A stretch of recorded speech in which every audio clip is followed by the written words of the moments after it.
저는 그래도 2,800까지는 한 번은 기회는 줄 거라고는 봐요. 그 정도 레벨까지 오면 그런 기업들은 좀 적극적으로 좀 정리하자. 물렸어도 그냥 물타기 들어가야죠.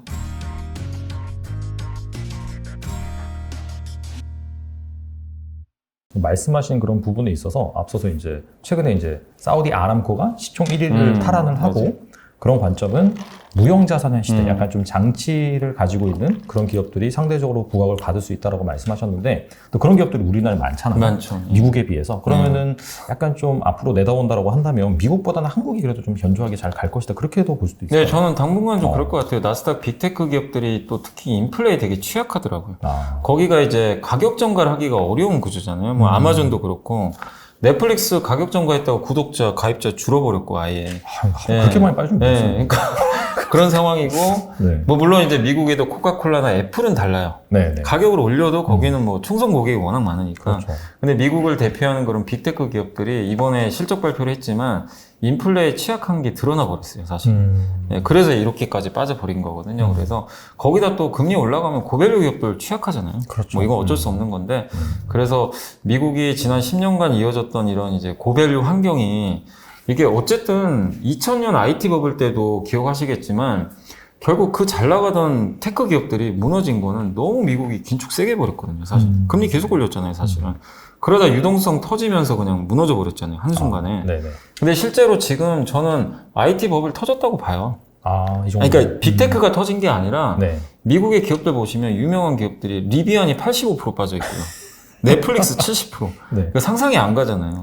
근데 사실은 이 기업도 버블 터진 거죠. 맞아요. 엄밀히 네. 따지면. 네. 그러니까 애플이 터진 건 아니에요. 애플은 네. 뭐 버블이라고 볼 수 없지만. 그렇죠. 그러니까 미국의 상징적인 기업들이 버블이 안 터졌기 때문에 뭐 2000년 IT 버블과 실제로 비교하기는 어렵지만 미국에 있는 다수의 테크 기업들을 보면은 그냥 IT 버블처럼 버블 터져버린 게 많아요. 맞아요. 실제로. 그렇기 때문에 이 금리가 이렇게 가혹한 환경에서는 돈 잘 못 벌거나 성장성이 떨어지는 기업들은 결국 선택을 못 받거든요. 근데 우리나라 기업들을 누가 버블이라고 하겠어요, 솔직히.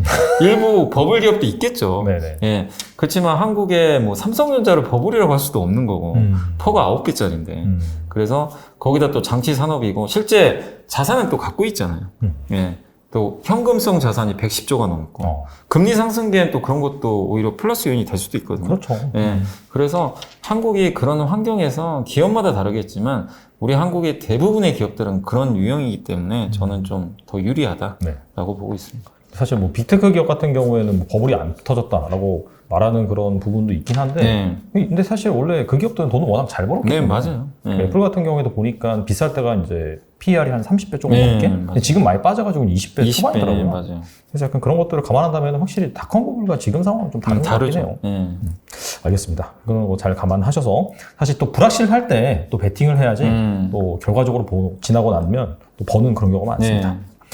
그런데 또 지금 대부분의 분들이 이 장기간 이어온 하락장 때문에 많이 물려 계세요. 네, 그죠. 그래서 이 물린 종목을 어떻게 해야 될지 이게 좀 고민되는 그런 부분이 네. 하거든요. 그래서 지금이라도 좀 손절을 해야 되는지 뭐 혹시 가능하시다면 이사님이 뭐 예전에 뭐 물렸을 때 뭐 이런 것들을 어떻게 탈출을 하셨는지 그런 노하우가 있으면 좀 말씀해 주시면 좋을 것 같아요. 일단 이제 그 두 가지 케이스인데 첫 번째는 그냥 내가 모르고 충동 구매하신 분도 분명히 많으실 거예요. 저도 그랬던 적이 있으니까 그냥 네. 저 뭐 메타버스 좋대더라. 아. 분석 안 하고 네. 괜찮네? 그냥 들어가고 분위기 편승해가지고 네네. 왠지 나만 바보 되는 것 같아서 그리고 어떤 이제 방송에서 누가 추천했거나 아니면 아는 친구가 알려주거나 뭐 그래서 그냥 들어가신 분들도 분명히 많으실 거예요. 저도 옛날에 그런 경우 워낙 많이 했기 때문에.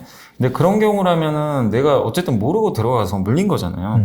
그런 경우라면 뭐 지금 당장 파시라는 게 아니라 시장이 반등하면 어쨌든 올라와요. 그런 기업들도 다. 네. 그래서 일정 부분 근데 그 기업들을 장기 투자할 이유는 저는 없다고 생각해요. 내가 제대로 분석도 안 하고 그냥 충동 구매했으면 일단 그거 자체가 내가 잘못한 거잖아요. 사실은 투자 자체를.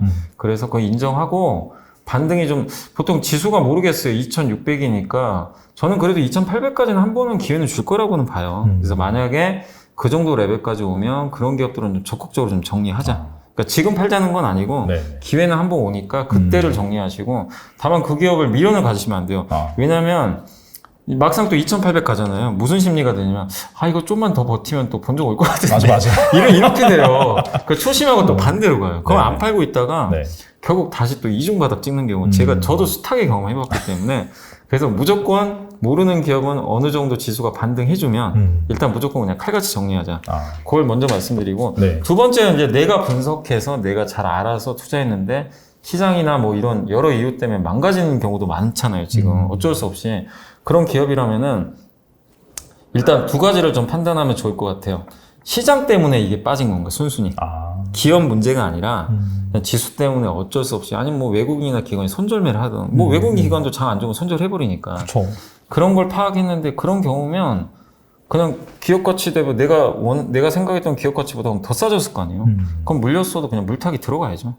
워런 버핏도 사실 가치 투자라는 게 그런 거잖아요. 싸면 사는 거잖아요, 사실은. 물타기가 가치 투자니까 어떻게 보면. 근데 단 전제 조건은 내가 이 기업 가치를 명확히 알고는 있어야죠. 지금 10,000원짜리, 그러니까 기업 가치가 10,000원인데 내재 가치가 뭐 8,000원인데 7,000원 왔다 시장 때문에 그럼 더 사는 거잖아요, 사실은. 네. 그래서 그런 전제 조건이 있지만 그렇다면 저는 대세하락만 아니라면 버텨야 된다. 이렇게 저는 좀 말씀드리고 싶고. 근데 다만 또 이런 게 있죠. 기업 자체가 문제가 생겨서 빠지는 경우도 있잖아요. 그래서 내가 일단 투자를 했는데 첫 번째가 단기 악재가 나와가지고 예를 들면은 이제 이거 하나의 예시인데 뭐 갑자기 내가 삼성전자를 들고 있는데 이제 갑자기 뭐 중국에서 어떤 반도체 기업이 양산에 성공했다. 이러면 이제 그러면 흔들릴 수 있어요, 사실은. 근데 그런 경우에는 한번 여러분들이 이걸 확인은 하는 과정은 좀 필요해요. 중국 업체가 뛰어들면은 장기적으로 악재일 수 있는데 우리가 이건 3년 전부터 계속 나왔던 얘기예요. 중국이 뭐 반도체 만든다. 근데 중국의 반도체 만들던 기업들 중에 망한 기업이 되게 많이 나오잖아요, 지금. 쉬운 게 아니거든요. 그래서 그런 악재가 나왔을 때 무조건 그걸 악재로 보진 마시고 그런 이제 뭐 일회성이나 우리가 확인할 수 없는 악재 때문에 빠졌을 때는 당연히 그거 검증한 다음에 저는 좀 버텨야 된다. 그리고 2차 전지 소재 업체들 갖고 계신 분들이 지금 수익이 많이 났지만 지난 1, 2년간 네. 그분들이 쉽게 수익 난 게 아니라 중간에 얼마나 악재 많았어요. 배터리 내재화한다, 맞아요. 뭐 전고체 배터리 간다, 뭐 LFP 간다. LFP 갑자기. 그죠. 엄청 뭐 빠졌는데. 그때마다 뭐 네. 니켈값 올랐다. 네. 근데 지금 어떻게 됐죠? LNF는 거의 사상 최고가가 있어요. 그러니까 이제 그런 악재들이 숱하게 나와요, 앞으로도. 근데 그게 결국에 이 회사의 경쟁력을 갉아먹는 악재가 아니라는 게 근데 본인이 조사는 해봐야 되겠죠, 당연히. 그게 아니면 더 사거나 그냥 버티는 수밖에 없어요.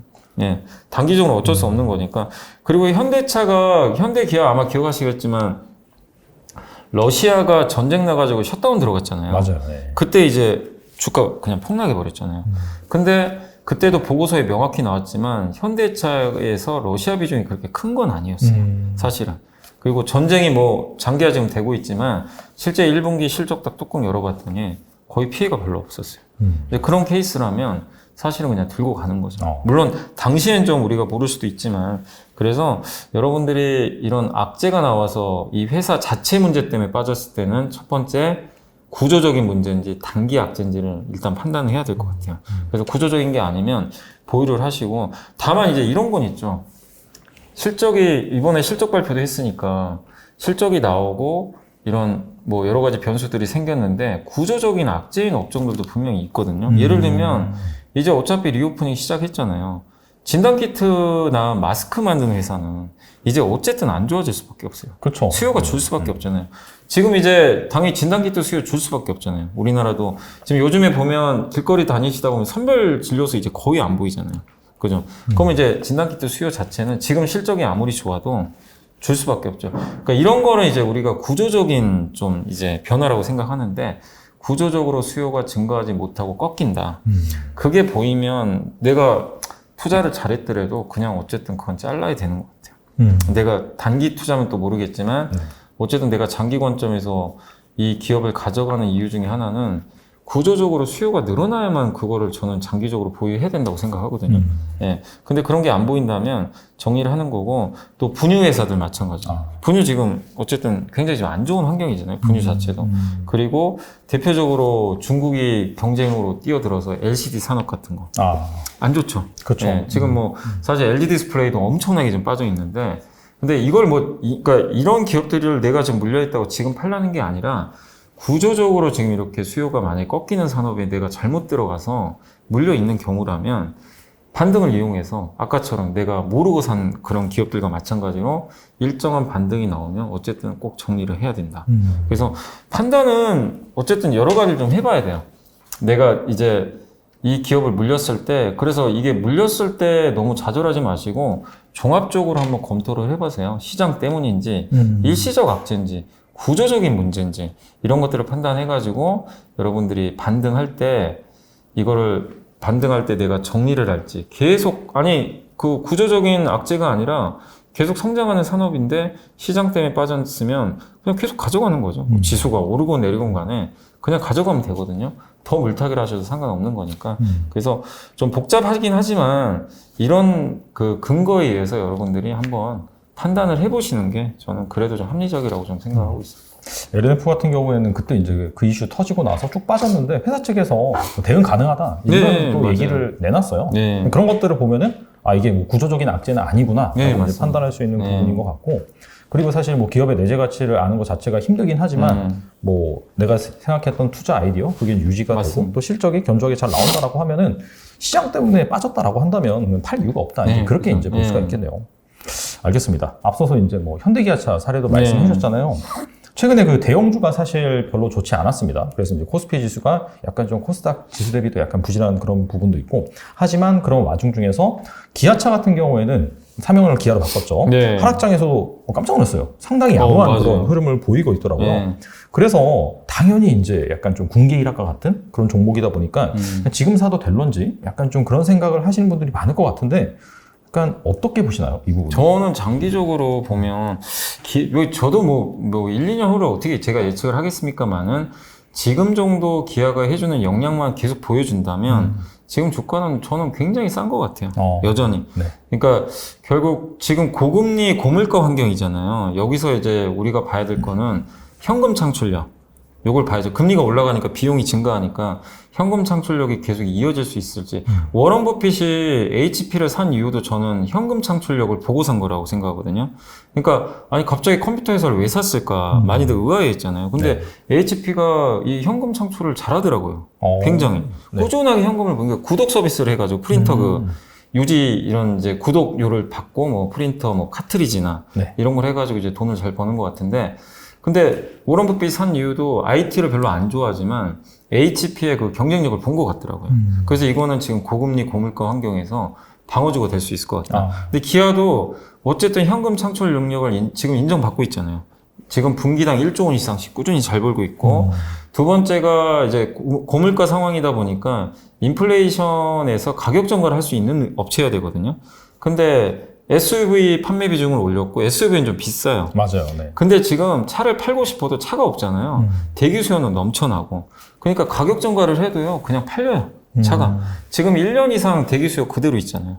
그러니까 기아 입장에서는 그냥 가격 올려도 가격 저항 자체가 없어요. 예. 워낙 사고 싶은 사람들이 많으니까. 그래서 그걸 보여줬어요. 가격 전가를. 그리고 제일 우려했던 게 이게 물가 올라가니까 수요가 줄지 않을까. 이런 좀 우려감이 있었는데 그거는 모르겠어요. 이제 뭐 올해 하반기 내년 가면 또 어떻게 변할지 모르겠지만 적어도 지금까지 확인한 거는 수요는 여전히 단단해요. 차 사려고 하시는 분들은 워낙 많아요. 지금 차만 좀 제발 나와라. 반도체 공급이 없어서 지금 못 파는 거지. 어쨌든 대기 수요는 충분하고 그래서 이제 나중에 반도체가 정상 공급이 돼가지고 차량이 이제 정상적으로 공급이 됐어요. 이제 그때는 한번 고비가 올 수 있어요. 왜냐하면 지금이야 사고 싶어도 부족하니까 막 대기 수요가 넘치는데 나중에 이제 정상적으로 됐을 때도 사람들이 계속 대기 수요가 늘어나면서 사람들이 계속 이 기아나 현대차 제품을 선호해 줄 건지 그거는 한 번의 고민이 남아있지만 어쨌든 지금 그걸 우리가 알 수는 없고 현재 국면에서는 여전히 수요는 탄탄하다. 그리고 한 가지 더 확인했던 게 이제 미국에서의 경쟁력이잖아요. 근데 미국에서 이번에 1분기에 판매 데이터를 보니까 전기차만 봤을 때 기아가 2등을 했어요. 진짜 2등? 네, 2등 했어요. 현대차가 4등. 오히려 형님이 더 못했어요, 사실. 지금. 이거 저도 깜짝 놀랐어요. 테슬라 다음이 기아고, 3위가 포드, 4위가 현대차, 이제 5등이 폭스바겐이었나 아마 그랬던 것 같아요. 그래서 일본 차는 지금 전기차를 못하니까. 그쵸. 그러니까 사실 네. 그것도 기아한테는 되게 유리한 거죠. 지금 일본은 너무 뒤쳐져 있고 전기차에. 그래서 전기차 쪽에서 일단 2등 찍고 시작했다는 건 저는 굉장히 큰 의미가 있다고 봐요. 그만큼 미국 사람들이 테슬라 다음으로 지금 기아나 현대차를 선택해주고 있다는 거. 그리고 이번에 또 미국에 전용 공장 짓는다는 얘기도 나오고. 그래서 미국에서 뭔가 성과가 나오기 시작한다는 게 과거 일본 차에 좀 향기가 나는 것 같아서 일본 차가 하이브리드 카로 미국 시장 쓸어버렸잖아요. 그렇죠. 사실. 예. 그런 향기가 나요. 물론 테슬라가 있으니까 미국에서 1등은 못한다 하더라도 적어도 2, 3등은 해주지 않을까. 이런 기대가. 근데 이런 좋은 내용에도 불구하고 주가가 올랐으면 사면 안 되지만 PER이 지금 선행지수 기준으로 6배밖에 안 되니까. 진짜 싸네. 싸죠. 예, 그러니까 이렇게 쌀 수밖에 없는 게 기아가 이렇게 잘하는데 앞으로도 잘할까? 이제 이런 불안감이 있잖아요. 그렇죠. 예, 기아라는 브랜드를 봤을 때 계속 잘할까? 잘 모르겠다. 왜냐면 10년 전에도 잘했다가 막 꼬꾸라지기도 했으니까 이제 그런 거에 대한 좀 불안감이 있다 보니까 아직도 좀 밸류가 할인받고 있는데 근데 지금 한 번이면 우연인데 지금 놀라운 현금 창출력을 계속 매분기 보여주잖아요. 그럼 이거 한 번, 여러 번이면 우연이 아니라 실력이거든요, 사실은. 그래서 저는 기아는 한번 여전히 뭐 지금 좀 올라왔기 때문에 당분간은 쉬겠지만 밸류에이션으로 봤을 때는 충분히 저는 좀 살만한 것 같고 PBR 기준으로도 제가 적정 PBR 한번 계산을 해보니까 네. 지금 ROE가 한 13% 정도 나오는 것 같더라고요. 그러니까 자기자본이익률이 한 13% 정도 나오는데 이게 유지될지는 저도 몰라요. 그래서 네. 제가 보수적으로 한 10% 그냥 좀 떨어진다고 생각하고 잡고 네. 그 다음에 할인율을 보통 이제 할인율 계산할 때 국채 수익률하고 그 기대 인플레이션 더해서 할인율을 계산하는 경우가 있는데 그거를 그냥 최대한 보수적으로 잡아서 지금 우리나라 지금 국채 금리가 3% 넘었더라고요. 맞아요. 거기다가 물가 지수가 저번 달에 4.8% 나왔어요. 이거 두 개 더하면 대충 8% 나와요, 그냥. 할인이 보수적으로 그냥. 지금 높잖아요. 네네. 근데 그걸 그러니까 ROE 나누기 그 할인율을 해봤더니 적정 PBR이 얼마 정도 나왔냐면은 한 1.2 정도 나온 것 같아요. 이제 그걸 기준으로 거기다가 주당 순자산 같이 계산해 봤더니 그냥 이건 최대한 할인한 거예요, 그냥. 네네. 11만 6천 원 정도 나왔더라고요. 아, 그래요? 그러니까 지금 8만 8천 원 되잖아요. 그러면 이렇게 보수적으로 잡아도 업사이드가 아직도 많이 남은 것 같아요. 20% 정도는 네. 모르겠네요. 그러면 여기서 굳이 뭐 저는 뭐 안 살 이유는 없는 것 같다. 장기적인 관점에서. 물론 뭐 갑자기 이익이 급감한다거나 그러면은 뭐 그건 아니겠지만 네. 지금 정도 이익을 유지만 해줘도 저는 기아는 충분히 지금 매력 있다라고 저는 좀 보고 있습니다. 단기간 좀 많이 올라서 약간 부침이 네, 있을지언정 네. 가치를 계산해 보면 여전히 싸다. 여전히 싼 것 같아요. 그런 관점에서 네. 접근을 해볼 만하다. 네. 그렇게 이제 말씀하신 것 같고